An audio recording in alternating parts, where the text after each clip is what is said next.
tutors, mentors, and the city with your host.com. The City Tutors presents Tutors, mentors, and the city with your host.com. Good morning, good afternoon, good evening. My name is Kevin.com Brown, and welcome to Tutors, Mentors, and the City. And like we do every episode, please join me in welcoming my guest, Mrs. Erin Mogel. Yay! Thank you so much. Start with the obvious question. Erin, who are you? I'm a social impact professional. I've always been committed to giving back, making a positive impact in our community and the world. I started out my career in the nonprofit sector and then pivoted to corporate social responsibility, and then recently started my own business. So I have a non-linear career path, which I'm proud of and love. And, my kind of purpose in life is just to try and make the world a better place and give back where I can.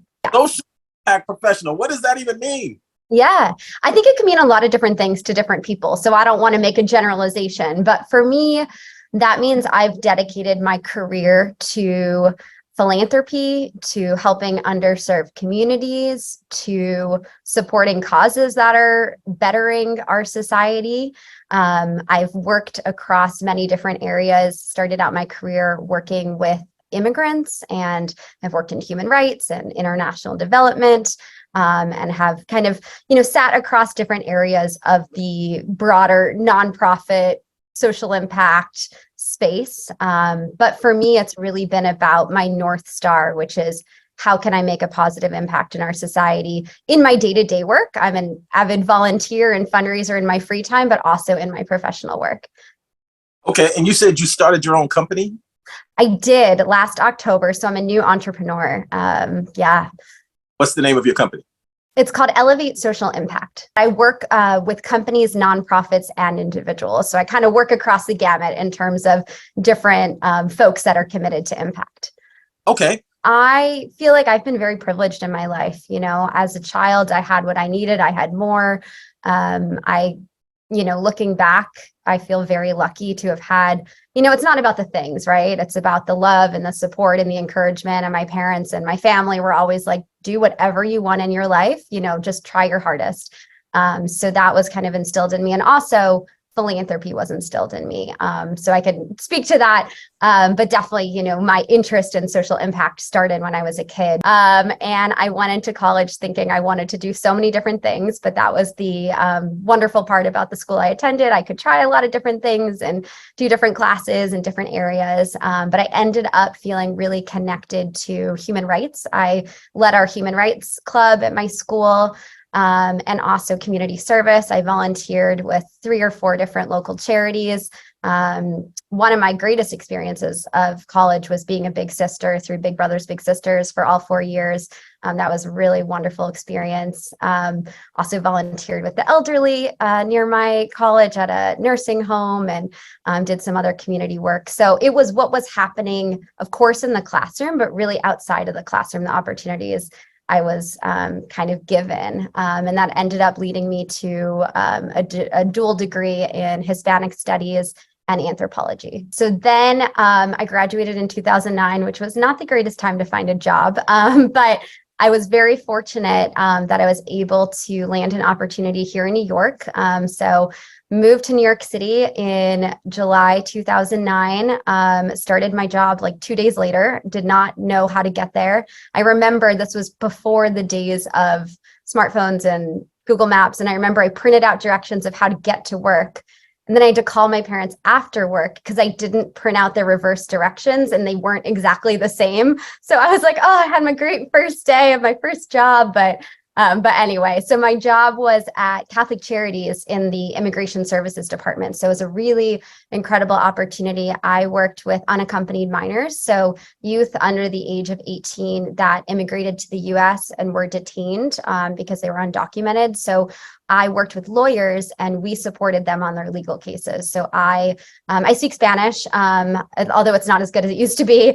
And I would give these presentations to the youth about their rights in the US. They were called Know Your Rights presentations. I would do intakes to hear about their journey and their experiences and why they came to the US and what they were looking for. And then myself alongside the lawyers supported them to try to get them legal relief so that they could ultimately stay here if they wanted to, or return to their home country if that was their desire. You're working with Catholic Charities is huge. Catholic Yeah. Charities Yeah, is huge. great organization. They're all over the place. Yeah. You're working with these lawyers and you're working with kids. So the kids could relate. They're like, here's another kid. Yeah. I was not that much older than a few of them. So yes, definitely. Right. That must have been quite a task for you. How long did you do that? I was there over a year. It was really, really rewarding, but really difficult work because I was, speaking with kids as young as 5 about the journey they had. And like I said, I'm very lucky that I had a very privileged upbringing. And I'm not even talking in terms of wealth or things I had, but in terms of the love and the support and the safety. And then I was speaking with these young children, and we had them, if they were too young to communicate verbally what they'd been through, they would draw photos of them crossing the river, or, just really, sometimes very challenging circumstances they experienced. So it was hard. It was, difficult to try to wrap my head around what these young people had already been through. It's like they'd lived many lives. So it was, but of course, very rewarding work for sure. Absolutely. Okay. So after that year, what did you do? So after that, I moved to Spain. So in college, I actually did a semester abroad in Spain and a summer in Spain. I love Spain and Spanish and the culture. And so I really wanted to get back there, but I wanted to continue doing immigration work. So I connected with the organization I'd been at prior when I was there during college, and I ended up going to that organization, supporting them, and also doing some research on the integration of Moroccan immigrant women into Seville, into the area I was in the south of Spain. So understanding their interviews, through spending time with them, their experience immigrating to a new culture and to a new country, and just a whole new society. It was very rewarding. Really, really great work. Wow. Okay. So how long did you do that?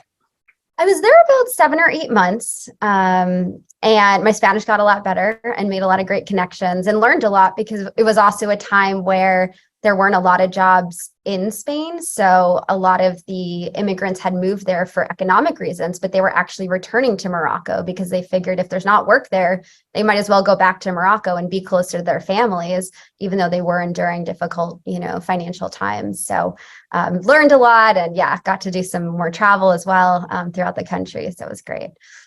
Okay. So now that's coming to an end. What did you do next? So I had this 3-year plan post-college. So this is part of the 3-year plan. I knew I was going to work for a year, hopefully go to Spain for a year, and then go to grad school. So luckily I achieved that 3-year plan. So then I went to London. So I went back to London. I lived there as a kid for a few years, went back as an adult and did a master's in human rights. I really wanted to kind of ground the more fieldwork I'd been doing for a couple of years in an academic study, and of course, wanted to return to London. And so that was great to, kind of go back to the classroom and, really kind of grasp what I'd seen in the field, but also just get some more education, because I feel like we are constant learners in our lives. So it was a great experience. Okay. Now, when you tell the story, reflecting back, sounds very intentional, right? Mm-hmm. Now, for a lot of young people going through their journey, their academic journey, say, a lot of people make the decision that they're going to go to school, but they don't make the decision, like my peers don't make the decision that they're going to succeed, right? They don't have good study habits. My neighborhood didn't create good study, right? But you touched on something when you said you had a 3-year plan. So that sounds intentional, right? Yeah. So if you can reflect back to that moment, right? When you finished your bachelor's, did you say, oh, I'm gonna need a break? Or did you say, I want to see the world and then I'll try? What was happening in your mind? Yeah. The 3-year plan was very intentional. And I think it was something that I just kind of decided I needed to do for myself to stay organized, because it's very easy to, 4 years of college is a lot and it's intense. So it's easy to say like, oh, I need a break. And certainly I took, a little bit of time that summer to relax and recharge before I started my first job. But I knew for myself that that organization was important, just to know where I was headed. Again, I think when you graduate college, there are many ways you could go and there's no right or wrong way. And I think it was definitely a time of exploring for me. I thought I was going to work in immigration long term or do field work and maybe live abroad. And then here I am, I've been back in New York for a really long time. So, I definitely, when I talk to young people about their careers too, I think that open-mindedness, but also some sort of a plan, even if it's for 1 year, like, what am I going to do like right after I graduate? Where am I headed next? Giving yourself the rest and the time and the recharging that you need, of course, after such an intensive experience. So yeah, for me, it was something I just knew I needed for myself. I work well off like things written down, organized, things I can cross off a list. But then, of course, I was done the 3 years and then I had to figure out what was next as well. So that was a whole new journey. Your journey, what I love about your journey is you're not fearful. Like in my old age and my peers, I went back to college after 33 years. So I'm inspiring my peers.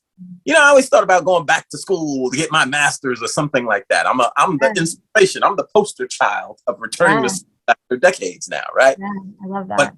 But a lot of people can talk themselves out of it, right? Mm-hmm. A lot of people can say, you know what, I'm retired and I'm a little bored and I'm looking for a challenge and I'm thinking about going, but nah, I won't understand what's going on. And they literally talk themselves out of it. So I think being young and living your life, that's the beauty of being young, right? You go out and you live your life and you make your mistakes and you get up, you fall down, you get up and all that kind of stuff. Yeah. So I'm excited about your story, right? Thank you. It looks like your family did a wonderful job on you. Thank Great. you. Appreciate tremendous, that. Beautiful. All right. So what's impressing me is I haven't heard the challenge. Like a lot of people say, well, there was this year I ran into this crisis, or I questioned my whatever, and I thought about giving it all up. I don't hear any of those hurdles in your story. I've had them. I think we all do, right? Yeah. I mean, for me, as I look back on my career, like I've pivoted a lot. So I went from like field work, immigration work. Then after the year in Spain and the year at grad school, I worked in fundraising for a while, worked in at an international development organization here in New York in fundraising. I worked in fundraising for many years at different organizations. And for me, I think one of my first challenges was I did this degree in human rights. There's nothing wrong with fundraising, but I kind of expected I was going to be in some like programmatic role or in the field or really like in the trenches, working directly with, clients or beneficiaries. But I was, asking people for money, and there's nothing wrong with that. That's so important. It's something I still do to this day and really value, but it wasn't where I saw myself. And then, so I kind of spent many years kind of grappling with that. Like it was a great job and I enjoyed the people I worked with in the organization, but it wasn't kind of the plan, we're talking about plans before I had for myself. And then I decided, fast forward many years, I wanted to pivot into corporate social responsibility. So working at a company in the private sector, but on their philanthropic arm. So their team that gives back to the community, that gets employees out volunteering, that does charitable giving. But breaking into that sector was extremely difficult. I think about during COVID, I applied to over 300 jobs, and it was, I happened to be job searching during 2020, which is not the greatest time. But for me, I think, and I've had, different challenges not just getting to the role that I want to be in, but getting to the level I want to be at. Again, it's it's a matter of working hard. I don't feel like I deserve to be any certain level. I think it's, gaining experience, constantly learning. But I also, I'm like, when's it going to happen?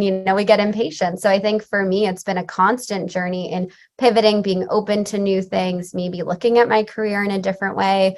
And I think it's been about persistence. Like, a reason I applied to so many jobs is because I didn't get one yet. So I was like, I'm just going to keep going. And then I ended up getting one. So that's been my common thread, even with this new business I started, which has been a whole other journey. It's about the persistence. I'm not where I want to be yet, but I'm going to get there. So it's just, the hard work for sure. Absolutely. A lot of hard work. So in your journey, particularly moments like you said, applying for 300, over 300 jobs, there was a lot of people who apply for 10 jobs, get no response, and then they start getting frustrated, right? Mm-hmm. What's your advice to a young person? They're optimistic, they're brilliant, they got their degree, they want to change the world. Do you have any advice for them? To not give up, right? Like, I think it's all about like knowing, being confident in the skills that you have, the education that you have, the experience that you have, but also knowing that it's your hard work that's going to get you there. Things aren't necessarily going to come to you. I mean, sometimes people get a phone call from a company and they're like, we want to hire you. Hasn't happened to me. I'm waiting for that day, but I'm not expecting that to happen. I think that's more rare. So consistently working towards what you want for your life and for your career and for yourself. Not, again, it will be amazing if things come to you, but more things will come to you the harder you work, the more connections you build, the more experience you gain. So I just say that persistence and that hard work and like staying organized, staying accountable. Like, maybe if you're having trouble staying focused, have an accountability partner. I have a bunch of those in my life. Having someone who's going to check in with you and be like, oh, did you apply to that job you said you were going to apply to last week? Building that community. Even if you don't have those people yet that are supporting you in your career, you can build that. You can make connections. You can reach out to people on LinkedIn. You can talk to former employers or colleagues or old professors or friends. They can be that for you if you're looking for that sort of, support network. Is that what happened with you? You were traveling the world, getting education, helping people, moving things forward, and getting jobs. And then you realized, I want to start my own. What was that moment like? Yeah, I think it was always at the back of my head. I have a lot of friends and family members that have started their own businesses. So it's kind of, I hear about it and it's something I've considered, but it was really scary. It's a huge risk.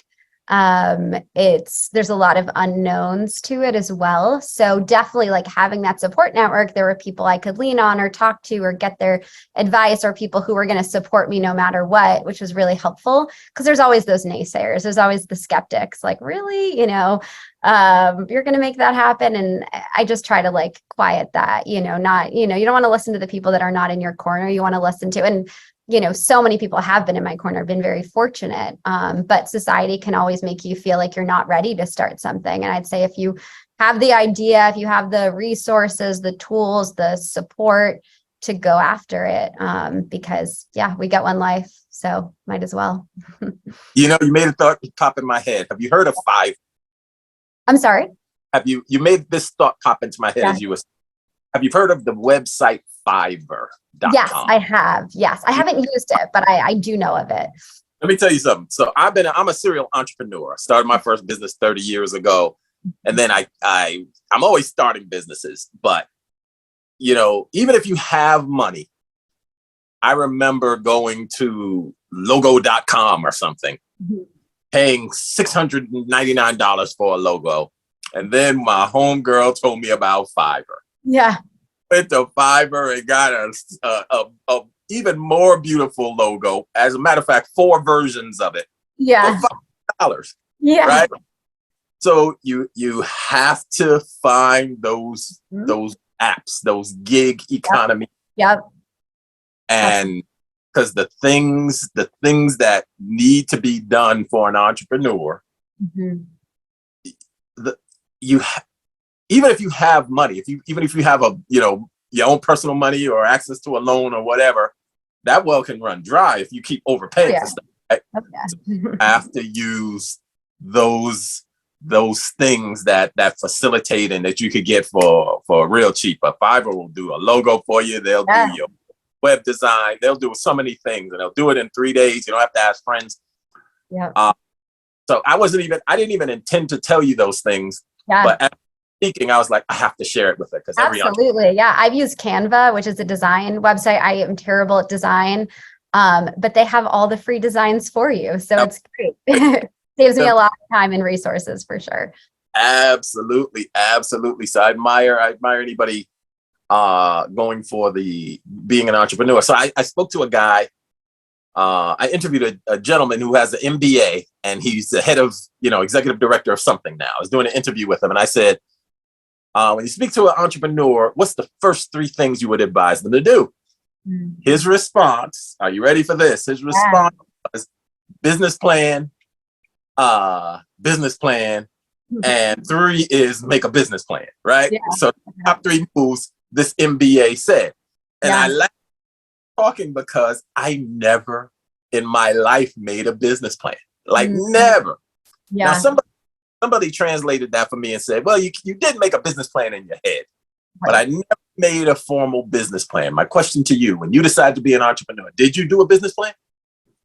I would say I did a version of a business plan for me. And I appreciate his advice because I don't have my MBA. So I'm constantly learning from, true, people that have that experience. But for me, it was like, what problem am I solving and how am I going to fix it? Like who's my target audience and what's my vision? Because if I'm going out there and I'm going to provide something that no one needs, I'm not going to be that successful, right? So creating a product or a service, it was important to me to think about like, where is there a gap and how, who is my audience? Who's that ideal person that would benefit from the, support I can provide? So, I would say in a way, I don't know if it was a formalized or like, traditional business plan, but it's definitely a great recommendation for sure. Yeah, it just cracked me up because I've never done, and I've never really bank trying for a business loan or anything like that. Yeah. When you go to a bank trying to get a loan, they want to see that'll be a tax. Mm-hmm. But yeah, no, I think I'm one of those revenue stream guys, right? I think everybody should be going for seven revenue streams, right? Yeah. One thing pandemic showed us is, that was an impossible scenario. Mm-hmm. As an actor, there were no more auditions. Nothing else was in production. So we couldn't make any money as actors. And as a comedian, all the venues were closed. Everybody's social distancing. We couldn't make any money as comedians. So we all had to immediately pivot. Everybody started a podcast. Everybody turned to the internet. But you have to have revenue streams. So when 3 of them get shut down, you still got 4 going on. So you got to shoot for 7. Now that's me. That's what I concluded in my adventures. Mm-hmm. But all that being said, I appreciate your energy. I appreciate your command of your command of your vocabulary in this not-for-profit sector, this not-for-profit journey, this altruistic journey, this philanthropic journey that you're on. I admire it and I appreciate it. And I'm going to ask you this. So this will be my final question. When I go on an audition, after I finish the audition and I'm walking out, I'm in the elevator and I say, oh, I wish I had done one more this way, right?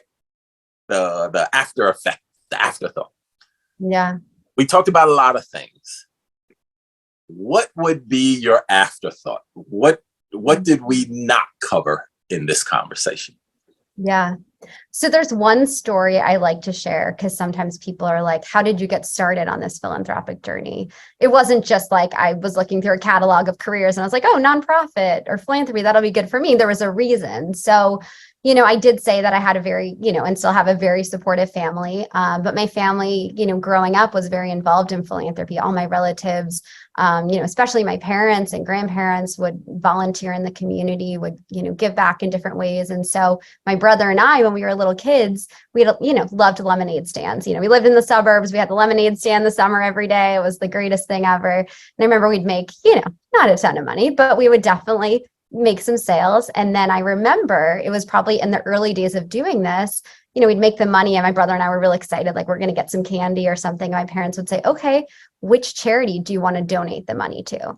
And so I'm sure at first as a kid, I was like, what? Like I worked all day. I sat in the sun pouring lemonade and handing out graham crackers, what we sold with the lemonade, but they instilled in us this, desire to give back. And they really empowered us to become philanthropists at a really young age, because they didn't just say, oh, we're going to give this to the nonprofit we're involved in. They let us choose where we wanted to give that money. So we had to think about causes that were of interest to us, things we felt connected to at the age of like 5, 6, 7, and that really stuck with me. That really drove that passion for philanthropy and giving back, and like seeing that anybody can do that, right? You don't have to have a lot of money. You don't have to have a lot of resources.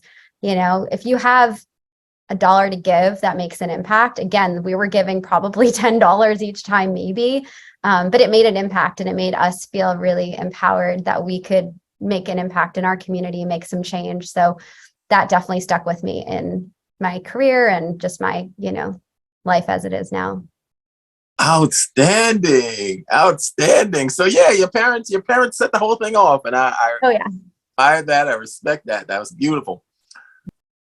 I'm sure that any young person watching your interview will get some sort of tip or inspiration or motivation to persevere and be intentional and be fearless on the journey. I love that quality about it. So. But thank you so much for your time. Thank you for having me. I really appreciate it.